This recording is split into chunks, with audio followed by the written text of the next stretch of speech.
খুতবার সময় নামাজ নিষিদ্ধ, আবার রাসূল সাল্লাল্লাহু আলাইহি ওয়াসাল্লাম খুতবা অবস্থায় একজন সাহাবীকে মসজিদে নামাজ আদায় করতে বলেছেন। এটা কি সত্য? কথাও সত্য, এটা ঠিক। নিষিদ্ধ, নামাজ পড়া ঠিক নয় খুতবা শুরু হয়ে গেলে, এটার ফতোয়াও আবার আছে, এটাও ঠিক।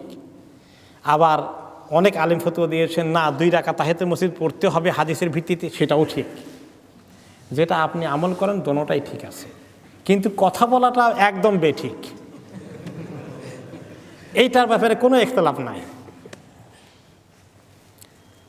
এই বিশেষ করে হানাফি মাযহাব ওলামারা বলেছেন যে খুতবার মধ্যে যেহেতু আল্লাহ তাআলার জিকির হয়, আল্লাহ তাআলা বলেছেন ফাইদা কুরিআ আল কুরআন ফাসতামিউ লাহু ওয়া আনসিতু লাআল্লাকুম তুরহামুন, যখন কোরআন পড়া হয় তোমরা মনোযোগ দিয়ে শুনো, চুপ করে থাকো, আশা করা যায় তোমাদের প্রতি রহম করা হবে। যেহেতু ইমাম সাহেব খুতবায় কোরআন তেলাওয়াত করবে, চুপ করে সেটা শোনার কথা, আমি নামাজ পড়লে সেটা শুনবো কেমনি? এই জন্য ওনারা বলে যে কোরআনের হুকুম অনুযায়ী কোরআনে একটা হুকুম এসেছে, হাদিসে আরেকটা হুকুম এসেছে, দুইটার মধ্যে যদি টক্কর লাগে তাহলে প্রায়োরিটি দিতে হবে কোরআনের হুকুমকে। এটা একটা উসুলের ভিত্তিতে হানাফি মাযহাবে এই ফতোয়া দেওয়া হয়েছে যে খুতবা অবস্থায় 2 রাকাত পড়া ঠিক না, বরঞ্চ বসে যাবেন। ওনাদের এই দলিল আছে, এটা একটা ইজতিহাদি দলিল, এটারও গুরুত্ব আছে। কিন্তু বাকি ওলামায়ে কেরাম যে ফতোয়া দিয়েছেন, রাসূলুল্লাহ সাল্লাল্লাহু আলাইহি ওয়াসাল্লাম স্বয়ং খুতবা দিচ্ছিলেন, এক সাহাবী বসে গেলে তিনি বললেন তুমি কি 2 রাকাত পড়েছ? সাহাবী বলেন যে আমি পড়ি নাই। তিনি বলেন পড়ো, তারপরে বসো।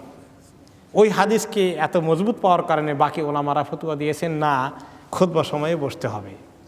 এখন হানাফি ওলামারা যে এইটা নিলেন না, এই হাদিসের জবাব কি দিলেন? তো ওনারা বলেন হয়তো বা এমন হইতে পারে যে ওই বেচারা বোধহয় সেদিন ফজর কাজা হয়ে গেছিল, তো 2 রাকাত না পড়ে বসে গেলেন কিনা, এটার জন্য তিনি বলছিলেন। এখন এই ব্যাখ্যা ঠিক কিনা সেটার দলিল পাওয়া তো মুশকিল, হইতেও পারে, নাও তো হইতে পারে। তো এই সমস্ত কিছু জটিল বিষয় আছে, ওলামায়ে কেরামের ইজতিহাদি ফতোয়ার মধ্যে কিছু ব্যাখ্যা 2 মত হয়ে যায়।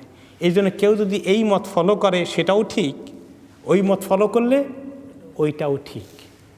তাহলে আপনারা বলবেন তাহলে শিরক বিদআত বলন করে সবগুলোই তো ঠিক দেখা যায়। সবগুলো আবার ঠিক না, যেগুলোর পিছনে মানে মজবুত ওলামায়ে কেরামের দলিল সহকারে কথাবার্তা আছে, এই যে কোরআনের আয়াত দলিল এসেছে, সেগুলোর ক্ষেত্রে একাধিক মতামতের সুযোগ আছে।